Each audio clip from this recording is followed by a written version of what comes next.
রব্বুল আলামিন বলেন, কুল আতিউল্লাহ ওয়ার রাসূল ফাইন তাওয়াল্লাউ ফাইন্নাল্লাহা লা ইউহিব্বুল কাফিরিন। আল্লাহ বলল, নবী আপনার উম্মতগুলোকে জানিয়ে দিন তারা যেন আমার অনুসরণ করে। প্রথমে আল্লাহর অনুসরণ করতে হবে, দ্বিতীয় নম্বরে বিশ্বনবীর অনুসরণ করতে হবে সাল্লাল্লাহু আলাইহি ওয়াসাল্লাম। ফাইন তাওয়াল্লাউ ফাইন্নাল্লাহা লা ইউহিব্বুল কাফিরিন। আর যারা বিশ্বনবীর অনুসরণ করবে না, যারা আল্লাহর অনুসরণ করবে না, যারা কোরআন মানবে না, যারা আল্লাহকে বিশ্বাস করবে না, যারা ইবাদত থেকে ঘাড় ফিরিয়ে নিবে, তাদের নামটা কাফিরের খাতায় তুলে দিবে একজন, তিনি কে? আর যারা কাফের তাদেরকে আল্লাহ বললেন লা ইউহিব্বুল কাফিরিন। যারা নিজেদের নামটা কাফিরের খাতায় লিখিয়েছে, আমি আল্লাহ তাদেরকে ভালোবাসি না। নাউজুবিল্লাহ বলেন। আমরা বললাম, ও আল্লাহ, যদি আমরা আপনার অনুসরণ করি, যদি আমরা বিশ্বনবীর অনুসরণ করি, তাহলে আমাদের ফায়দাটা কি জানার দরকার আছে না নাই? আরো আসতে বলেন, আছে না নাই? রব্বুল আলামিন বলেন, কুল ইন কুনতুম তুহিব্বুনাল্লাহা ফাত্তাবিউনি ইউহিব্বুকুমুল্লাহ ওয়া ইয়াগফির লাকুম যুনুবাকুম ওয়াল্লাহু গফুরুর রহিম। সুবহানাল্লাহ বলেন। আল্লাহকে যে পাইতে চায়, হযরতকে ভালোবেসে, আল্লাহকে যে পাইতে চায়, আরশ কুরসি লৌহ কালাম না চাহিতে পেয়েছে সে। ঠিক না? হযরতের অনুসরণে আল্লাহকে যে পাইতে চায়। যারা আল্লাহকে চায়, সমস্ত পৃথিবী তাদের পিছনে কুকুরের মতো ছুটে, ঠিক না? আর যারা পৃথিবী চায়, যারা পৃথিবীর টাকা পয়সা চায়, যারা পৃথিবীর দাপট চায়, পৃথিবীর ক্ষমতা চায়, যারা পৃথিবীর সৌন্দর্যতা চায়, তারা আল্লাহকে পায় না, পৃথিবী তাদেরকে কুকুর বানিয়ে রাখে, ঠিক না? এজন্য যারা মুমিন তারা ভালোবাসবে একজনকে, তিনি কে? এজন্য আল্লাহ বললেন, ইন কুনতুম তুহিব্বুনাল্লাহা ফাত্তাবিউনি ইউহিব্বুকুমুল্লাহ ওয়া ইয়াগফির লাকুম যুনুবাকুম ওয়াল্লাহু গফুরুর রহিম। ইমানের তিনটা স্তর, সবাই বলেন কয়টা? ইমানের তিনটা স্তর। এক নম্বরে তাকরীর বিল লিসান, আপনাকে জবান দ্বারা বলতে হবে লা ইলাহা ইল্লাল্লাহ, বিশ্বনবী ব্যতীত অন্য কোনো নবী নাই, ঠিক না ঠিক? আমি জান্নাত বিশ্বাস করি, জাহান্নাম বিশ্বাস করি, আখিরাত বিশ্বাস করি। ইমানের দ্বিতীয় স্তর হচ্ছে তাসদিক বিল জিনান, আপনাকে কলব দ্বারা বিশ্বাস করতে হবে আল্লাহ ব্যতীত কোনো মাবুদ নাই। কেউ যদি জবানে স্বীকার করে কিন্তু কলবে না বিশ্বাস করে, তার কি ঈমান আছে নাকি গেছে?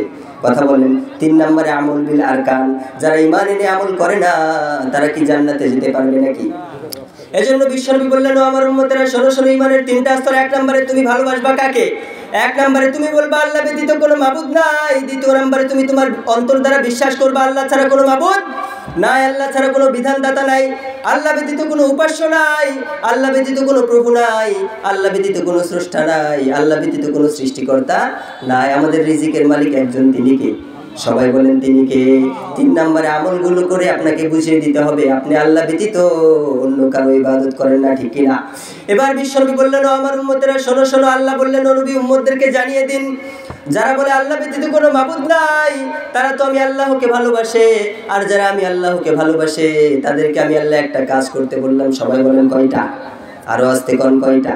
রব্বুল আলামিন বলেন, কুল ইন কুনতুম তুহিব্বুনাল্লাহা ফাত্তাবিউনি ইউহিব্বুকুমুল্লাহ ওয়া ইয়াগফির লাকুম যুনুবাকুম ওয়াল্লাহু গফুরুর রহিম। আল্লাহ বলল, নবী, যারা বলে আল্লাহ ব্যতীত কোনো মাবুদ নাই, আমরা আল্লাহকে বিশ্বাস করি, যারা বলে আমরা আল্লাহর ইবাদত করি, যারা বলে আমরা আল্লাহকে ভালোবাসি, তারা শুধু ভালোবাসি বলেই ক্ষান্ত হলে হবে না। আল্লাহকে ভালোবাসি বলার পর তারা আপনার অনুসরণ করতে হবে। যারা আল্লাহকে ভালোবাসি বলে কিন্তু বিশ্বনবীর অনুসরণ করে না, তারা কি আল্লাহকে ভালোবাসে নাকি? কথা বলেন। তারা আল্লাহকে ভালোবাসে না, তারা মিথ্যা বলে, ঠিক কিনা? এজন্য আল্লাহ বললেন, ইন কুনতুম তুহিব্বুনাল্লাহ ফাত্তাবিউনি, আমাকে অনুসরণ করো। যারা আল্লাহকে ভালোবাসো, যারা আল্লাহকে বিশ্বাস করো, যারা অন্তর দ্বারা আমার আল্লাহকে মেনে নিয়েছো, যারা জবান দ্বারা স্বীকার করেছো লা ইলাহা ইল্লাল্লাহ, তোমরা আল্লাহকে যারা ভালোবাসো তারা আমার অনুসরণ করো।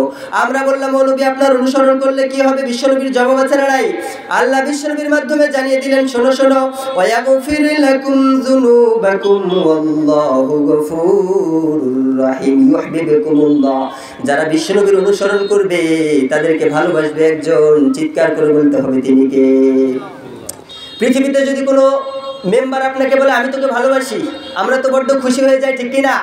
কোনো ক্ষমতাবান দাপটওয়ালা শক্তিশালী ব্যক্তি যদি বলে আমি তোমাকে ভালোবাসি, সামনের দিকে এগিয়ে যাও, তোমার কোনো চিন্তা নাই, কি করবা করো, আমরা বড্ড খুশি হয়ে যাই, ঠিক না? ঠিক, আমাদের খুশির কোনো সীমারেখা থাকে না। কিন্তু আল্লাহ বলল যারা বিশ্বনবীকে অনুসরণ করবে, যারা বিশ্বনবীকে অনুকরণ করবে, যারা বিশ্বনবীর সুন্নাহগুলো মানবে, যারা বিশ্বনবীকে নেতা মানবে, আমি স্বয়ং আল্লাহ তাদেরকে ভালোবাসতে শুরু করব।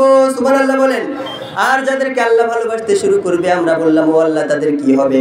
আল্লাহ বলল ওয়ায়াগফির লাকুম যুনুবাকুম, আমি আল্লাহ যাদেরকে একবার ভালোবাসতে শুরু করব তাদের জীবনের যত অন্যায়, যত অপরাধ, যত পাপাচার সব কিছু মাফ করবে একজন, তিনি কে?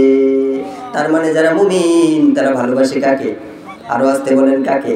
যারা মুমিন তারা ভালোবাসে আল্লাহকে, যারা মুমিন তারা ভালোবাসে বিশ্বনবীকে, ঠিক না ঠিক? যারা মুমিন তারা তাদের সন্তানের চেয়েও বিশ্বনবীকে প্রাধান্য দেয়, ঠিক কিনা? যারা মুমিন তারা তাদের দলের চেয়েও আমার নবীকে প্রাধান্য দেয়, ঠিক কিনা? যারা মুমিন তারা তাদের নেতার চেয়েও আমার নবীকে আগে প্রাধান্য দেয়, ঠিক না ঠিক?